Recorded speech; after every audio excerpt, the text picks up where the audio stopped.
Salut à toutes et à tous et bienvenue sur le Challenger du développement personnel, c'est Bernard. Et aujourd'hui on va parler d'un sujet qui a le pouvoir de transformer votre vie de manière profonde et durable, le minimalisme. Vous avez peut-être entendu parler de ce concept qui fait de plus en plus d'adeptes, mais aujourd'hui on va voir ensemble ce qu'est vraiment le minimalisme, pourquoi il peut être bénéfique pour vous et surtout comment l'intégrer dans votre vie quotidienne. Alors si vous cherchez à simplifier votre existence, à alléger votre esprit et à vivre de manière plus intentionnelle, cette vidéo est faite pour vous. C'est parti. Qu'est-ce que le minimalisme? Grand 1. Commençons par la base. Qu'est-ce que le minimalisme? Beaucoup de gens pensent que le minimalisme, c'est simplement vivre avec le moins de choses possible, mais en réalité, c'est bien plus que ça. Le minimalisme, c'est un état d'esprit, une philosophie de vie qui consiste à se concentrer sur l'essentiel et à éliminer le superflu.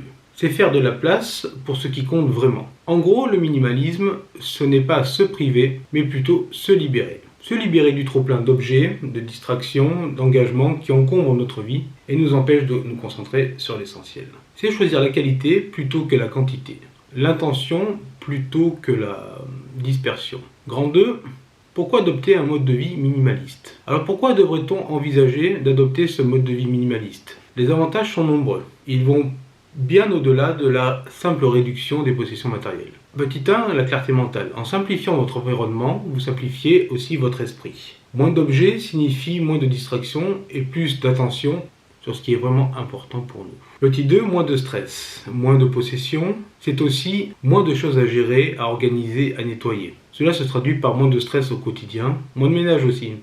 Petit 3, économie de temps et d'argent. En adoptant un mode de vie minimaliste, vous faites des choix plus intentionnels, que ce soit dans vos achats ou vos activités. Cela vous permet de gagner du temps, de l'argent et de l'énergie. Petit 4, satisfaction accrue. Le minimalisme vous apprend à vous contenter de l'essentiel, à apprécier ce que vous avez au lieu de toujours courir après quelque chose de nouveau. Cette approche peut grandement améliorer votre bien-être et votre satisfaction générale dans la vie. Grand 3, comment commencer à intégrer le minimalisme dans votre vie? Vous vous demandez peut-être comment commencer à intégrer le minimalisme dans votre vie. Voici quelques étapes simples pour vous lancer dans cette aventure. Petit 1, faites un diagnostic de vos possessions. Les habits, les DVD, les jeux vidéo, etc.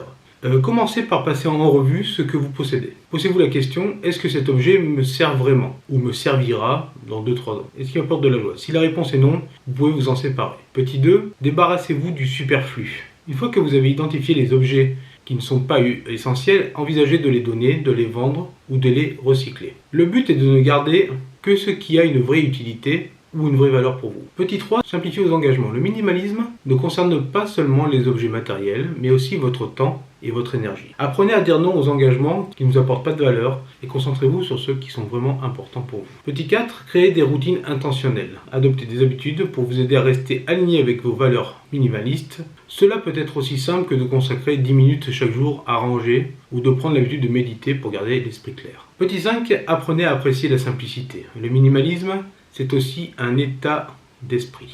Apprenez à trouver du plaisir dans les choses simples, un bon livre, une promenade dans la nature, une conversation avec un ami. C'est souvent dans ces moments de simplicité que l'on trouve le plus de satisfaction. Grand 4. Le minimalisme est un voyage personnel. Il est important de se rappeler que le minimalisme est personnel. Il n'y a pas de règles fixes ou de nombre d'objets à respecter. Ce qui est important, c'est de trouver ce qui fonctionne pour vous, ce qui vous aide à vivre une vie plus riche de sens et d'intention. Ne cherchez pas à atteindre une perfection impossible ou à suivre un modèle strict. Le minimalisme, c'est avant tout une question de se libérer des excès pour faire de la place à ce qui compte vraiment. Que ce soit du temps de qualité avec vos proches, des passions que vous avez laissées de côté ou simplement la paix intérieure. Pour conclure, rappelez-vous que le minimalisme n'est pas une fin en soi, mais un moyen d'atteindre un mode de vie plus épanouissant en simplifiant votre vie. Vous vous offrez la possibilité de vivre avec plus de clarté, de sérénité et de satisfaction. Finalement, c'est un cadeau que vous vous faites à vous-même. Alors, la prochaine fois que vous vous sentez submergé par le trop-plein, que ce soit dans votre espace ou dans votre esprit, pensez au minimalisme. Faites le choix de simplifier, de vous alléger et de vous concentrer sur l'essentiel. La prochaine fois, on parlera du minimalisme numérique. Merci d'avoir regardé cette vidéo. Si elle vous a inspiré, n'oubliez pas de liker, de vous abonner et de partager vos propres expériences avec le minimalisme dans les commentaires. On se retrouve très bientôt pour une prochaine vidéo. C'était Bernard, à la prochaine. Ciao.